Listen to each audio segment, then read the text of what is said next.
Mabilis at magandang panlinis ng gulong, check mo to.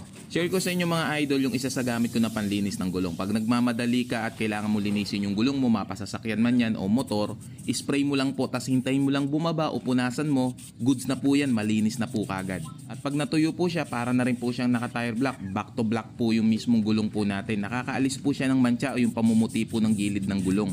Dito po makikita nyo po, pag bumababa na po yung mismong bubbles po niya, kasama na po yung dumi.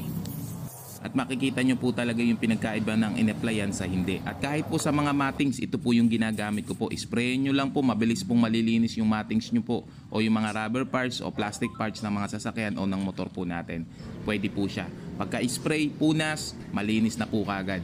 Kaya nung nakita ko po yung products po na to, kumuha na rin po kasi ko. Kasi isa din po ako sa medyo tinatamad o hindi mahilig maglinis ng mga gulong o mugs kasi medyo mahirap nga po pag nagwawash po tayo. Pero ito po, i-spray na lang po natin, tapos ihintayin po natin na bumagsak yung bubbles o punasan po natin, malilinis na po siya. At safe po ito, hindi po nakaka-damage po ng mga gulong po natin. Check nyo po yung yellow basket po natin para makita nyo po yung full details. Maraming salamat po, Ares po lagi. Thank you, thank you.